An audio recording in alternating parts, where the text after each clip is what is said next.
Bismillahirrahmanirrahim. Assalamualaikum warahmatullahi wabarakatuh.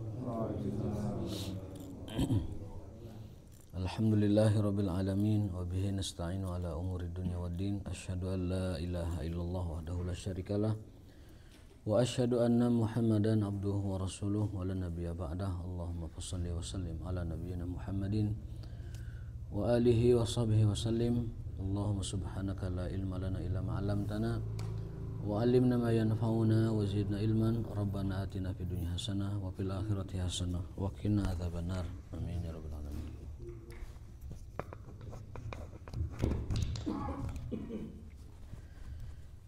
Bapak-bapak sekalian yang dimuliakan oleh Allah Subhanahu wa taala, alhamdulillah di pagi hari ini kita dapat melanjutkan kembali kajian Thalabul Ilmi kita. Dan untuk kesempatan yang baik ini kita akan membahas hadis Al-Adab Al-Mufrad. Kitab Al-Adab Al-Mufrad berkenaan dengan adab-adab seorang muslim dan kebiasaan-kebiasaan seorang muslim. Hari ini tema kita adalah babu doa al-akh bil dhahril ghaib. Tentang dahsyatnya doa seseorang yang tidak diketahui. Jadi kita mendoakan orang lain tanpa sepengetahuannya. Itu dahsyat sekali.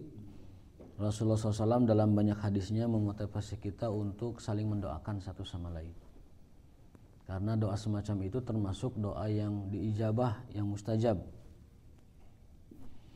Mengapa demikian? Karena dengan seseorang mendoakan seperti itu, otomatis itu berarti menandakan dalam hati orang tersebut tidak ada iri dengki, tidak ada hasad, tidak ada dendam, tidak ada masalah apa-apa. Kalau dia sampai mendoakan temannya. Itu yang pertama. Yang kedua, kenapa dahsyat sekali doa ini? Karena doa tanpa sepengetahuan yang didoakan itu ternyata mengundang dan mendatangkan doanya malaikat. Kalau kita mendoakan seseorang dengan kebaikan, itu malaikat balik mendoakan kita, walaka misluhu, dan engkau pun akan mendapatkan seperti yang itu, yang kamu doakan itu. Kenapa menjadi dahsyat? Karena kita didoakan malaikat dan doanya malaikat itu mustajab. Kita mendoakan teman mendapatkan misalkan ilmu, lalu malaikat mendoakan kita, kamu juga aku doakan mendapatkan ilmu. Kalau teman kita didoakannya oleh kita, tapi kita didoakannya oleh malaikat, kira-kira mustajab mana kalau ukuran-ukuran mustajab? Mustajabnya malaikat. Berarti kalau kita mendoakan teman kita dengan satu A, maka kita lebih berhak dan akan lebih mendapatkan dari yang kita minta itu, karena kita didoakan oleh malaikat. Dan yang ketiga, kenapa ini menjadi dahsyat? Karena itu tanda bahwa dalam hati orang tersebut ada cinta, ada rahmat, ada bela kepada saudaranya sesama muslim. Hadis yang pertama dalam bab ini, haddatsana Abdullah bin Yazid, dan seterusnya dari Abdullah bin Yazid, beliau aku mendengar Abdullah bin Amr dari Nabi SAW, beliau bersabda, asra'u du'ai, doa yang paling cepat ijabatan, diijabah adalah doa'u ghaibin li ghaibin, doa orang yang tanpa sepengetahuan orang yang didoakannya. Jadi sering-seringlah kita mendoakan orang tanpa dia ketahui, karena dengan begitu kita akan banyak mendapatkan doanya malaikat, dan doanya malaikat itu pasti mustajab. Bahkan para ulama menjadikan mendoakan sesama teman itu adalah taubatnya orang gibah. Kalau kita menggibah seseorang, harusnya kan minta dihalalkan bahwa saya telah menggibah Anda. Harusnya minta dimaafkan, karena kaidahnya dosa sesama manusia itu taubatnya 4 syarat. 1 menyesal, 2 istighfar, 3 berjanji tidak mengulangi, 4 minta dihalalkan dari yang kita zolimi itu, baik dengan lisan, baik dengan perbuatan, baik di hadapan maupun di belakang. Tetapi ada permasalahan apabila dosa semacam ghibah minta dimaafkan. Kalau dosa mencuri mungkin bisa dikembalikan. Dosa memukul mungkin bisa minta maaf. Dosa lain-lain mungkin bisa meminta maaf langsung, tapi dosa ghibah itu tidak bisa minta maaf. Karena kalau orang meminta maaf gara-gara dosa ghibah, bisa jadi orang yang dighibah itu marah. Untuk itulah ulama memberikan solusi. Taubatnya orang yang menggibah temannya adalah dengan mendoakan temannya kebaikan. Kalau kita menggibah dia 2 kali, doakan dia kebaikan 2 kali juga. Itu cara taubat dari dosa ghibah. Ghibah itu apa sih? Ghibah itu dari kata goib. Ghibah itu dari kata goib, yakni membicarakan seseorang tidak di hadapannya dengan sesuatu yang dia tidak sukai. Itu definisi ghibah kata Nabi SAW. Ghibah itu adalah dzikraka akhaka bima yakrah. Kau sebutkan saudaramu dengan sesuatu yang kamu tahu dia itu tidak akan suka gitu kalau dibicarakan seperti itu. Jadi ghibah itu membicarakan fakta. Ghibah itu fakta. Dan kalau tidak fakta mah fitnah jatuhnya. Sekali lagi, ghibah itu bicarakan fakta. Ghibah itu fakta. Ghibah itu benar-benar fakta. Lalu dibicarakan tanpa sepengetahuannya. Maka definisi ghibah kata Nabi, kau sebutkan saudaramu sesuatu yang tidak dia sukai. Berarti kalau membicarakan sesuatu yang kita yakin dia juga akan suka jika itu dibicarakan, itu bukan ghibah. Adapun membicarakan tentang teman kita sesuatu yang tidak fakta, itu bukan ghibah, itu fitnah, lebih berat lagi. Lebih berat lagi. Kita bicarain tentang si fulan padahal tidak seperti itu fitnah, dan fitnah itu lebih berat. Lalu kita membicarakan tentang teman kita, fakta memang ada betul begitu. Nah, itulah ghibah. Jadi membicarakan suatu fakta tentang teman kita tapi dia tidak suka, itu namanya ghibah. Nah, karena ghibah itu sulit taubatnya, maka taubatnya kata para ulama dengan cara mendoakan dia kebaikan. Kalau dosa kepada Allah mudah taubatnya, makanya mendingan dosa kepada Allah daripada kepada manusia. Ya kalau dibanding-bandingin ya nggak boleh ada mending-mendingan sebenarnya. Kalau mendingan kepada Allah, urusannya nggak ribet. Istighfar, minta taubat kepada Allah, Allah ampun, dan Allah bukakan pintu taubat setiap saat. Bahkan ada hamba yang berdosa, bertaubat, berjanji tidak akan ngulangi, 2 kali ngulangi lagi, 3 kali ngulangi lagi, sampai akhirnya semua maneh lah. Yang penting kamu mau istighfar. Dengan Allah mudah. Tapi dengan manusia syarat taubatnya itu tambah 1, minta dimaafkan, minta dihalalkan dari dosa yang kita lakukan kepada dia. Nah, dosa ghibah itu diantaranya dengan mendoakan teman kita dalam kebaikan tanpa sepengetahuannya. Sebagaimana kita menggibah dia tanpa dia tahu, maka kita doakan kebaikan dia sebagaimana dia pun tidak tahu. Nah, hadis ini memberikan kita informasi atau faidah ilmu bahwa asra'u du'ain, ini hadis sahih. Asra'u du'ain, doa yang paling cepat diijabah oleh Allah Subhanahu wa taala, du'a'u ghaibin li ghaibin, doanya orang yang tidak dikenal, tidak diketahui maksudnya, kepada orang yang tidak diketahui. Maksudnya bukan tidak diketahui sosok profilnya, tanpa sepengetahuan dia. Mendoakan teman kita tanpa sepengetahuan dia. Misalkan saya berdoa, ya Allah, segerakanlah, mudahkanlah urusan pernikahannya Pak Dedi misalkan gitu. Nah, amin gitu kan. Nah, itu berarti kan itu mendoakan tanpa sepengetahuannya. Dan juga Pak Haji Marno, ya Allah. Gitu. Ini mah contoh saja. Nanti malaikat tuh kepada saya mengatakan, walaka bimisluh, walaka misluhu, dan aku pun mendoakan untukmu yang hal seperti itu. Nah, saya mah doa dari malaikat. Aya bahan heulaan saya. Ada bahan duluan saya nanti itu. Gitu insyaallah. Jadi kalau kita mendoakan teman kita, itu malaikat datang dan mengatakan, aku pun mendoakan hal yang sama untuk kamu. Nah, makanya saya mau banyakin doa Pak Haji Marno supaya cek malaikatnya, oh kamu dulu gitu. Saya doakan kamu dulu gitu. Walaka misluhu, dalam riwayat lain walaka bil misli, walaka bil misli, dan kamu mendapatkan hal yang serupa yang kamu mintakan tersebut. Maka dalam Islam doa yang tidak akan didengar Allah itu doa yang meminta putus silaturahim dan kezaliman.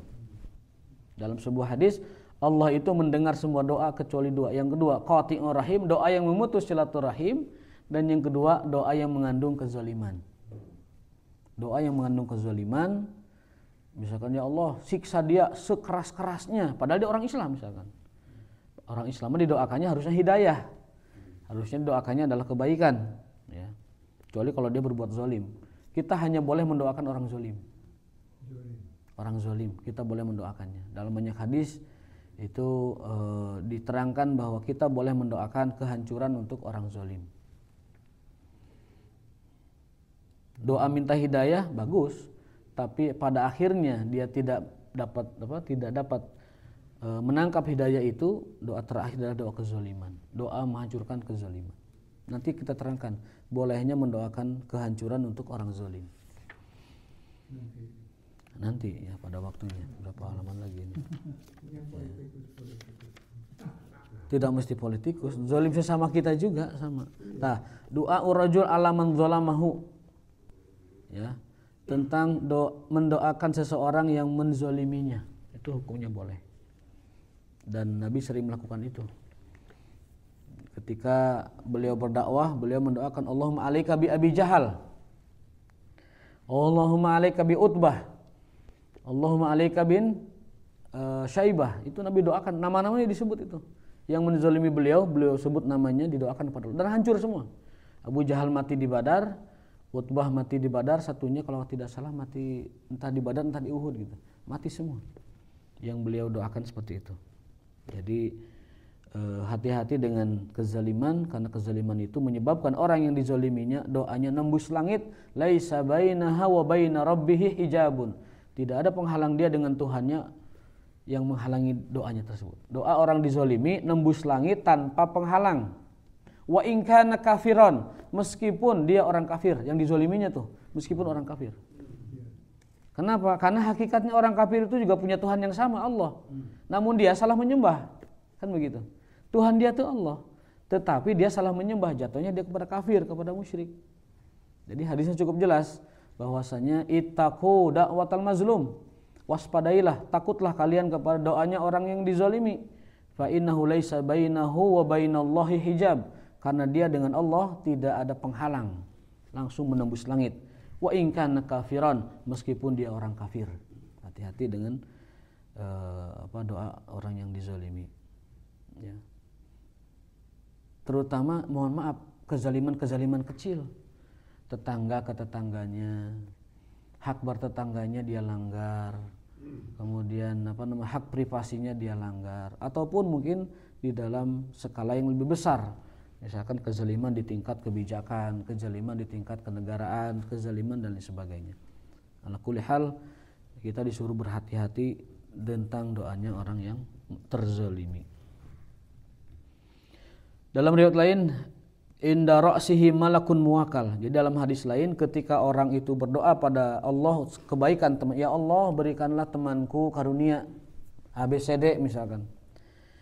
Lalu itu malaikat mendatangi ke arah kepalanya. Inda ra'sihi malakun muwakal. Malaikat datang ke kepalanya, ke kepala dia yang mendoakan. Lalu dia mengatakan, amin.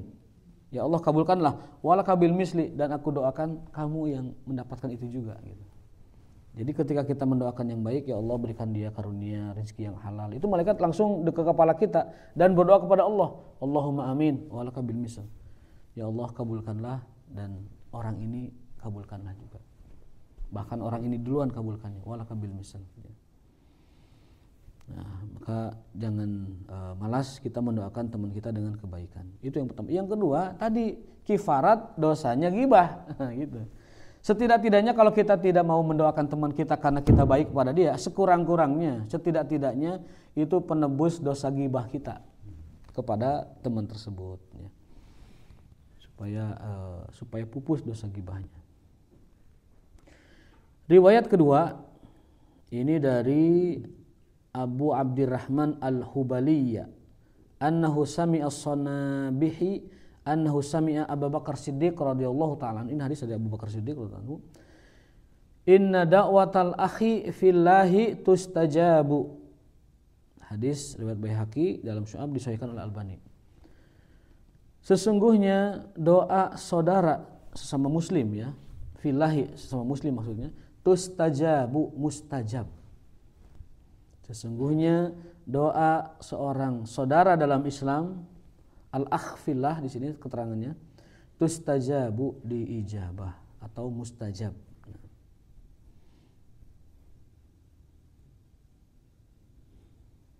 Nah. Lalu kisah berikutnya ada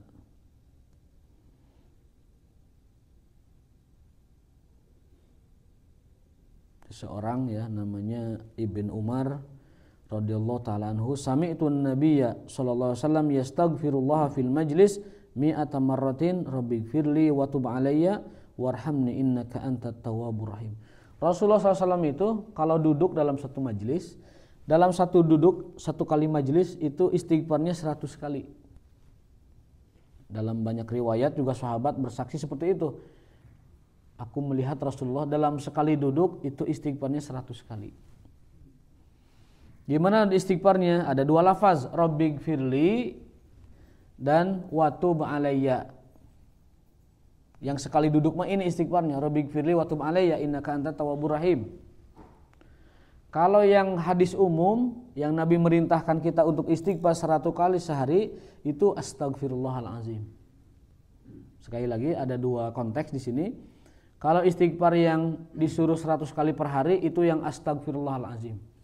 Tapi kalau istighfar yang disuruh per majlis, bukan disuruh, dicontohkan dalam satu kali julus majelis, itu adalah istighfarnya yang rabbighfirli wa tub alayya. Berarti ada dua, ada istighfar yang sehari minimal 100, ada istighfar yang sekali majelis duduk itu rabbighfirli wa tub alayya innaka antat tawwabur rahim, rabbighfirli wa tub alayya innaka antat tawwabur rahim 100 kali.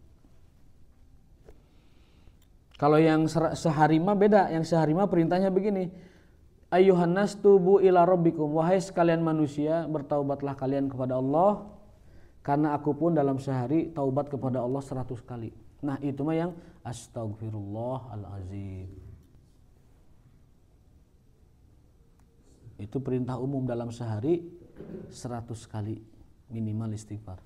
Ada lagi istighfar yang lebih spesial, yang lebih khusus, sekali majelis kalau kita duduk dimanapun kita duduknya bermajelis itu bacaan istighfarnya rabbighfirli wa tub alayya 100 kali juga. Jadi ada dua. Jadi tidak bertentangan kedua hadis ini.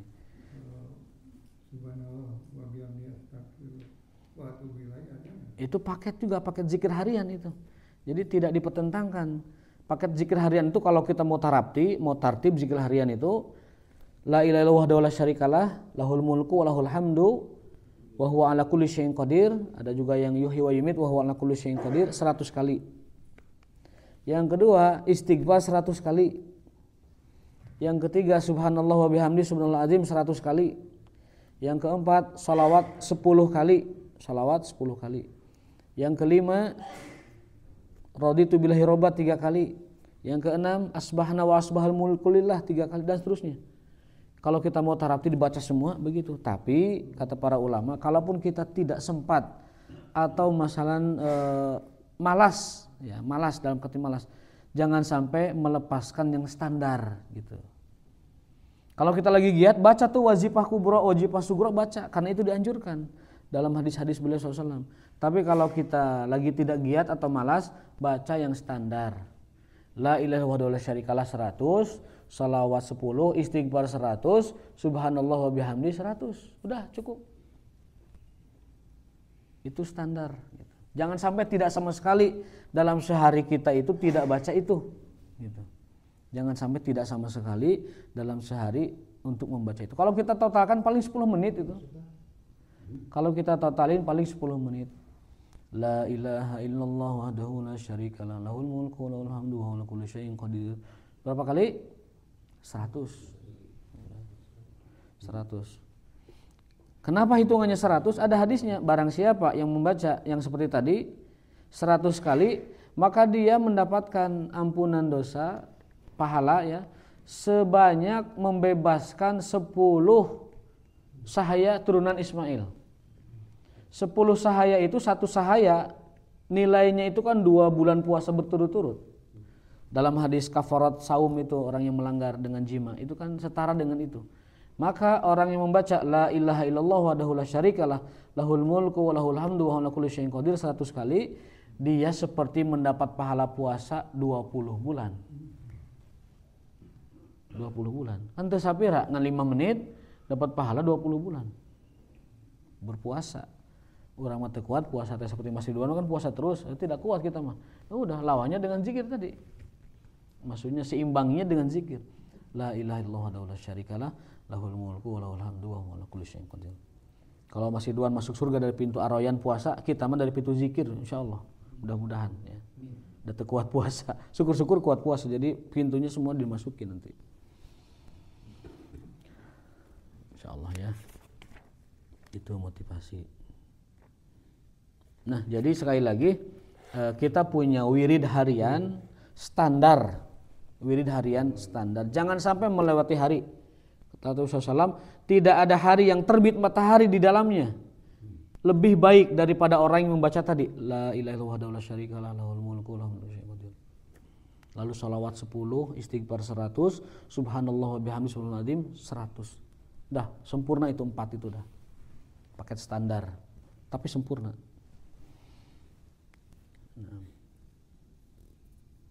Kalau ada mah evaluasi minggu depan bikin catatan itu, catatan mutabaah yaumiyah, amaliyah yaumiyah tuh udah enggak baca zikir seperti itu. Biar ngajinya itu ada efeknya, ada ada hasil. Minggu depan dicek apakah mengamalkan zikir yang rotib ini atau tidak gitu. La ilaha illallah 100, istighfar 100, salawat 10, subhanallah bihamdi 100. Udah 4 itu. Cukup. Itu udah lebih baik dari dunia dan seisinya. Lamun minggu depan tidak diamalkan, ya berarti plus ngajina. Hanya mendapatkan keberkahan majelis saja, tapi ilmunya tidak nerap. Jadi plus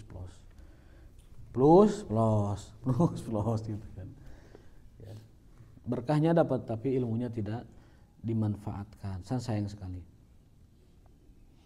Boleh pakai sibhah, tasbih digital, boleh pakai tasbih berbentuk rantai juga dipersilakan. Banyak ulama yang membolehkan menggunakan tasbih, di antaranya dari Imam Syaukani, Ibnu Taimiyah, juga Syekh Utsaimin membolehkan menggunakan tasbih. Meskipun ada beberapa ulama yang memakruhkannya karena bagusnya mah pakai tangan katanya. Tangan itu kalau hitungannya 33, tapi kalau sudah 100, 200, 300 kan pakai tangan susah. Maka para ulama membolehkan sebagai alat hitung saja untuk menggunakan tasbih. Baik, itu istighfar yang di majelis. Jadi Nabi Muhammad SAW itu punya 2 istighfar. Istighfar yang harian 100 dan istighfar yang setiap majelis itu 100 juga. Sekali duduk Nabi itu istighfarnya 100. Dan itu bacaannya Rabbighfirli wa tub alayya innaka antat tawwabur rahim. Tema selanjutnya masih tentang doa. Bab meminta segala sesuatu kepada Allah. Hadatsana Yunus an Ibni Ishaq an Nafi an Ibni Umar. Ini hadis kalau bisa dibilang ini riwayat yang super sahih ya, karena ada namanya rantai emas sanad hadis ya. Yang dimaksud dengan rantai emas itu kalau hadis sudah diriwayatkan oleh Ibnu Umar dari Nafi ya. Dari Rasulullah SAW. Jadi dari Nafi, dari Ibnu Umar, dari Rasulullah SAW itu udah mata rantai sanad ke Nabi riwayat hadis. Beliau mengatakan inilah ad'u fi kulli syai'in min amri hatta an yufsihallahu fi masyidabbati. Aku selalu meminta berdoa kepada Allah dalam segala urusan. Hatta an yufsiha, sampai aku berdoa kepada Allah agar Allah meringankan langkah kudaku, kendaraanku. Jadi Ibnu Umar ini jangankan minta yang penting, bahkan supaya hewannya sehat dia berdoa kepada Allah. Bahkan supaya hewannya itu lancar dalam beraktivitas minta kepada Allah, ya Allah sehatkan kuda saya, ya Allah sehatkan kendaraan saya, ya Allah jagjangkeun mobil abdi, jagjangkeun motor abdi. Jangan sampai mogok, karena mogok itu menipukan banyak orang. Nunggah dorong lobaan. Itu di pasihan ngarumas. Kalau di pasihan juga banyak kan begitu, repot juga. Jadi hatta an yufsihallahu fi masydabati, dabah itu kendaraan kalau dulu ya, hewan. Aku selalu memohon kepada Allah fi kulli syai'in, dalam segala sesuatu, bahkan untuk kebaikan hewan-hewanku, kendaraanku. Hatta aradzalika ma yasuruni, dan aku pun mendapatkan ijabahnya. Wah, ini ra'ait inni ara min dzalika ma yasuruni, karena aku selalu berdoa kepada Allah minta disehatkan kuda-kudaku, kendaraan-kendaraanku. Aku dapati kendaraanku itu selalu dalam keadaan baik. Jadi bapak-bapak punya motor, punya mobil, doakan kepada ya Allah, sehatkan mobil saya, sehatkan motor saya, sehatkan unta saya kalau di sini kendaraannya. Maka kata beliau, aku dapati seluruh masalah kendaraanku mudah dan dipermudah. Jadi bukan cuma minta jodoh doa itu, minta mobil sehat juga harus minta kepada Allah. Kan ada orang yang olok-olok, atuh kalau sudah tingkatan makomnya tinggi mah tuh jangan lagi minta dunia sama Allah, meminta aja yang urusan akhirat. Ada yang begitu. Ya silahkan begitu, tetapi jangan juga menyalahkan orang-orang yang meminta urusan dunia kepada Allah. Karena para sahabat bahkan minta garam pun kepada Allah. Para sahabat minta garam pun kepada Allah. Apa alasannya? Alasannya bahwa karena meminta kepada manusia tidak diperbolehkan. Kelak orang yang suka minta kepada orang lain, nanti di akhirat wajahnya muz'atul lahmi, tidak ada dagingnya. Menghadap Allah rorongkong, kongkorong, teu aya dagingan ini mukanya. Kenapa? Karena dia sering meminta kepada manusia. Para sahabat saking takutnya minta kepada manusia, mereka minta garam pun kepada Allah. Coba bayangkan, minta garam kepada Allah ya, saking tidak mau minta kepada manusia. Beda kalau diberi, beda kalau dikasih hadiah. Tetapi kalau dia meminta, itu Nabi sangat melarang ya, bahwa orang Islam itu punya izah, punya karamah, punya kemuliaan. Di antara menjaga izahnya itu adalah tidak meminta kepada manusia. Atau radu wa in lam yu'tau lam yardu. Kalau dikasih dia senang, kalau tidak dikasih dia jamedud. Kata Nabi, itu bukan izah seorang muslim.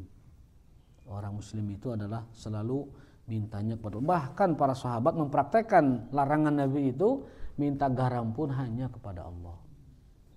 Bukan masalah garamnya ya, tetapi masalah tidak meminta kepada manusia. Karena ada ancaman, barang siapa yang suka minta kepada orang lain, nanti kelak hari kiamat menghadap Allah, muzza'atul lahmi tadi bahwa mukanya itu tanpa daging, itu ada dagingan, tangkorak gitu ya. Auzubillah.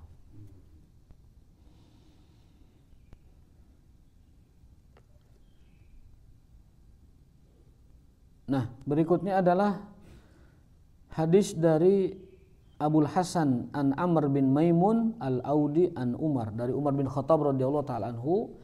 Beliau punya doa supaya punya teman-teman soleh. Doanya begini: Allahumma tawaffani ma'al abrar wa la tukhallifni fil ashrar wa alhiqni bil akhyar. Ini minta supaya punya teman orang-orang baik.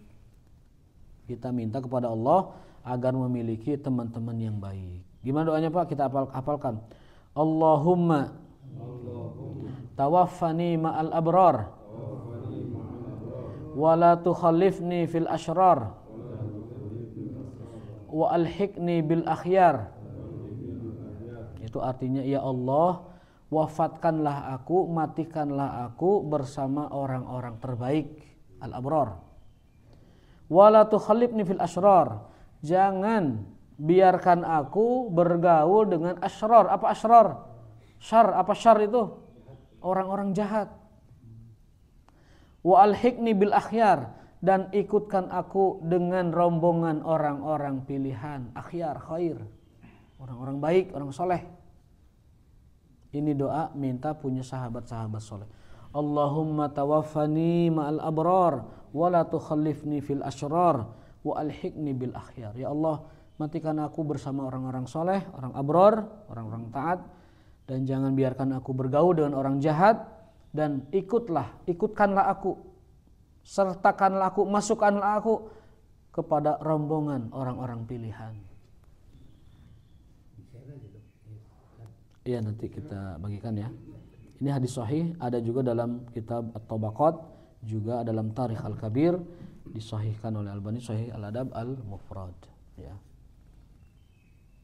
3 kalimat saja sederhana. Allahumma tawaffani ma'al abrar wa la tukhalifni fil asyrar wa alhiqni bil akhyar. Dibaca 2 kali 3 kali langsung hafal. Karena redaksinya mudah. Nah, iya betul. Ditempel di mobil supaya hafal, supaya tidak dibiarkan oleh Allah kita bergaul dengan orang-orang yang menjerumuskan kita kepada keburukan.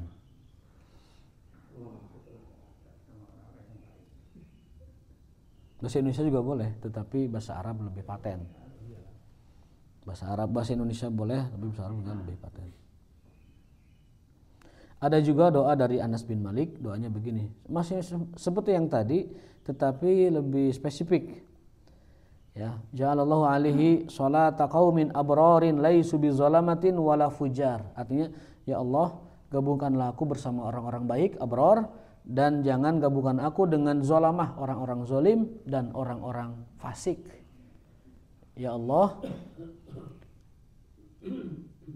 gabungkan aku bersama orang soleh dan jangan biarkan aku bergabung dengan orang zolim dan orang fasik. Itu doanya Ibnu Abbas. Bebas mau yang tadi mau yang ini silakan.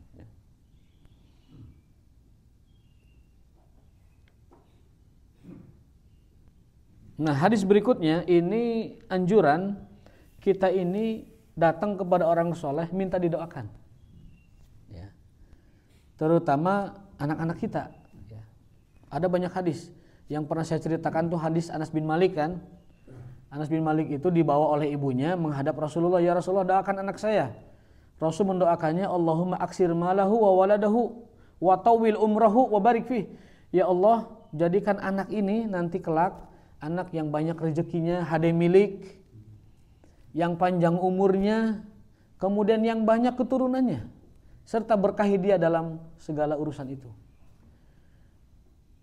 Doa Nabi ijabah. Terbukti Anas bin Malik ketika menjelang dewasa dan masuk usia berumah tangga, sampai beliau itu malu. Kenapa? Saking banyaknya limpahan rezeki yang Allah berikan kepada dia. Rezekinya menjadi orang yang kaya raya, kemudian umurnya sampai 102 tahun, anaknya 42. Saking banyaknya limpahan rezeki sampai dia malu dengan sahabat-sahabat lain gitu. Itu dahsyatnya doa Nabi. Para ulama menyimpulkan dari hadis ini, kita ajak anak kita minta doa kepada orang soleh agar didoakan. Tapi yang masih hidup orang solehnya, yang masih hidup. Jangan dibawa ke makam budak letik ada. Tapi kepada orang soleh, ya, datang kepada orang soleh seperti Ibu Sulaim ini, Ibu Sulaim ya, kepada Rasulullah, ya Rasulullah doakan anak saya. Itu doanya oleh Rasul paket lengkap. Allahumma aksir malahu, limpahkan rezeki hartanya. Wa tawil umrahu, panjangkan umurnya. Satu lagi tadi, wa aksir waladahu, dan perbanyak keturunannya. Maka sepeninggal Rasulullah, karena beliau itu kan remaja ketika didoakan kan. Ketika sepeninggal Rasulullah, Anas bin Malik menjadi orang yang sangat kaya raya. Kemudian keturunannya ada sekitar 42 orang.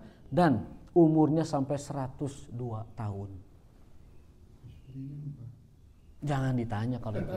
Kalau keturunan itu 42, kemungkinan besar lebih dari 1.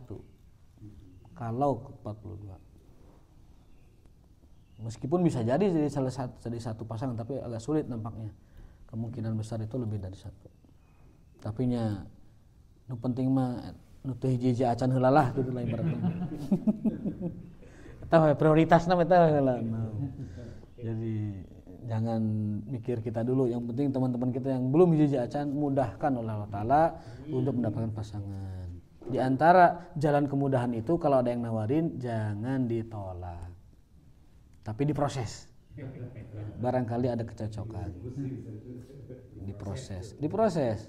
tidak mesti di fikskan, tapi diproses supaya di situ ada jalan kemudahan. Nah, ini cerita lain. Kalau tadi yang saya ceritakan Anas bin Malik sudah pernah kita ceritakan jauh-jauh hari di dalam kitab Sahih Bukhari. Nah, yang ini mah kisah lain, yaitu sami'tu Amr bin Hurais yaqulu zahabat bi ummi ilan nabi. Jadi Amr bin Hurais itu cerita, zahabat bi, ibuku ummi membawaku ila Nabi SAW, kepada Rasulullah SAW. Jadi dia cerita, ibuku mengajakku kepada Rasulullah SAW, menghadap Rasulullah SAW. Famasaha ala ra'si, lalu beliau mengusap kepalaku, wada ali birizki, dan beliau mendoakanku dengan limpahan rezeki. Bukan, ini cerita lain. Ini namanya Hurais, Amr bin Hurais, ya, sosok lain, ini cerita lain. Berarti minta doa kepada orang soleh buat anak-anak itu banyak hadisnya gitu. Tadi kisah Anas sudah selesai, sekarang kisah yang baru kita dengar, ada namanya Amr bin Hurais. Dia cerita, dulu ibuku mengajakku, membawaku kepada Rasulullah SAW, minta didoakan. Lalu beliau mengusap kepalaku dan berdoa kepada Allah agar aku dikaruniakan banyak rezeki. Wada ali birrizki. Sekali lagi, kalau kita mendengar kata rezeki, jangan terpaku hanya harta, ya. Rizki itu bisa kesehatan yang prima, bisa keluarga yang cemara, samawa, bisa yang lain-lain, ya. Bisa jadi kedudukan, kehormatan, dan lain sebagainya. Meskipun konotasi rizki memang biasanya dipahami adalah dengan limpahan harta. Seperti ya tadi yang kita ceritakan kepada tentang Anas bin Malik, Allahumma katsir malahu wa waladahu wa tawil umrahu wa barik lahu. Nah, masih ada waktu. Lagi. Nah, ini mungkin terakhir ya. Terakhir. Dari Umar bin Abdullah Ar-Rumi, ini orang Romawi ini ya, yang sudah masuk Islam berarti. Akhbaroni abi an Anas ibni Malik, dari ayahku memberitahukan aku, dia pun mendengar dari Anas bin Malik radhiyallahu anhu, dan Anas mendengar dari Rasulullah SAW. Kalau hadis biasanya begitu ya. Qala qila lahu inna ikhwanaka atauka. Wahai Anas, Anas ini kan murid langsungnya Rasul, juga pernah menjadi pembantunya dalam 10 tahunan ya. Wahai Anas, banyak orang mendatangimu dari Basrah, dari Baghdad, dari Kufah, dari mana-mana mendatangi Anda, wahai Anas bin Malik, untuk didoakan oleh Anda. Nah, ini hukum meminta doa kepada orang soleh dibolehkan, tapi yang masih hidup, sekali lagi yang masih hidup ya. Wa huwa yauma idzin bizawiyah. Anas bin Malik saat itu sedang ada di pojokan. Nah, ini tidak diterangkan apakah ini pojokan tempat dalam arti kata di ujung Madinah, di pinggir Madinah, atau pojokan di masjid gitu. Litad'u lahum, untuk engkau doakan. Qala, apa yang kau doakan wahai Anas? Jadi kalau ada orang minta doa ke kita, kita jawabnya kayak gimana sih? Kita doakan ya. Nah, kalau ada orang minta begitu, minta didoakan, apa yang kita doakan? Anas bin Malik mengajarkan kepada kita, kalau ada orang minta didoakan, baca doa seperti ini. Allahumma ighfir lana warhamna wa atina fid dunya hasanah wa fil akhirati hasanah wa qina adzabannar. Jadi doanya sederhana. Baca Rabbana atina fid dunya seperti biasa, tapi di awalnya ditambah sedikit. Rabbana ighfir lana warhamna. Rabbana ighfir lana warhamna wa atina fid dunya hasanah wa fil akhirati hasanah wa qina adzabannar. Fastazaduh. Lalu orang-orang semakin menambah lagi, wahai Anas doakan lagi, doakan lagi, doakan lagi. Dan Anas tetap membaca itu. Jadi ada orang minta doa, didoakan lagi, wahai Tuan Anas, minta lagi. Anas tetap doanya itu konsisten. Rabbana ighfir lana warhamna wa atina fid dunya hasanah wa fil akhirati hasanah wa qina adzabannar. Faqala in utitum hadza faqad utitum khairad dunya wal akhirah. Kata Anas, dengan doa ini kalian dikabulkan kebaikan dunia seluruhnya dan kebaikan akhirat seluruhnya. Ya, jadi kalau ada orang minta doa, apapun permintaan doanya, Anas mengajarkan doakan seperti itu. Rabbighfir lana warhamna Rabbana atina fid dunya hasanah wa fil akhirati hasanah wa qina adzabannar. Itu sudah jami'un, muqni'un, mujmilun, mufassilun. Doa yang jami, yang komprehensif, muqni yang padat, mujmil yang mujmil itu global tetapi juga rinci. Jadi doa ini ajaib, doanya global tapi rinci, dan doanya itu detail meskipun padat singkat. Nah, itu arti dari doa yang jami'un, muqni'un, mujmilun, mufassilun. Kalau kita nyari doa yang mencakup dunia akhirat tapi singkat, padat tapi berbobot, maka doanya adalah Rabbana ighfir lana warhamna, Rabbana atina fid dunya hasanah wa fil akhirati hasanah wa qina adzabannar. Bahasa urang nama doa seperti itu mundel kandel mantap. Mundel kandel mantap. Dunia akhirat kena itu mah. Ya, gitu ya. Warag bukan doa itu mah. Ya. Taib, hadanallahu wa iyyakum ajmain wa barakallahu fikum. Cukup Allah taala bisawab wa ta'ala muradihi. Kita sampai di bab doa. Mudah-mudahan Allah mudahkan kita dalam banyak berdoa, dan mudah-mudahan Allah memberikan kemudahan kepada kita untuk beramal saleh. Subhanakallahumma bihamdika asyhadu an la ilaha illa anta astaghfiruka wa atubu ilaik. Wassalamualaikum warahmatullahi wabarakatuh.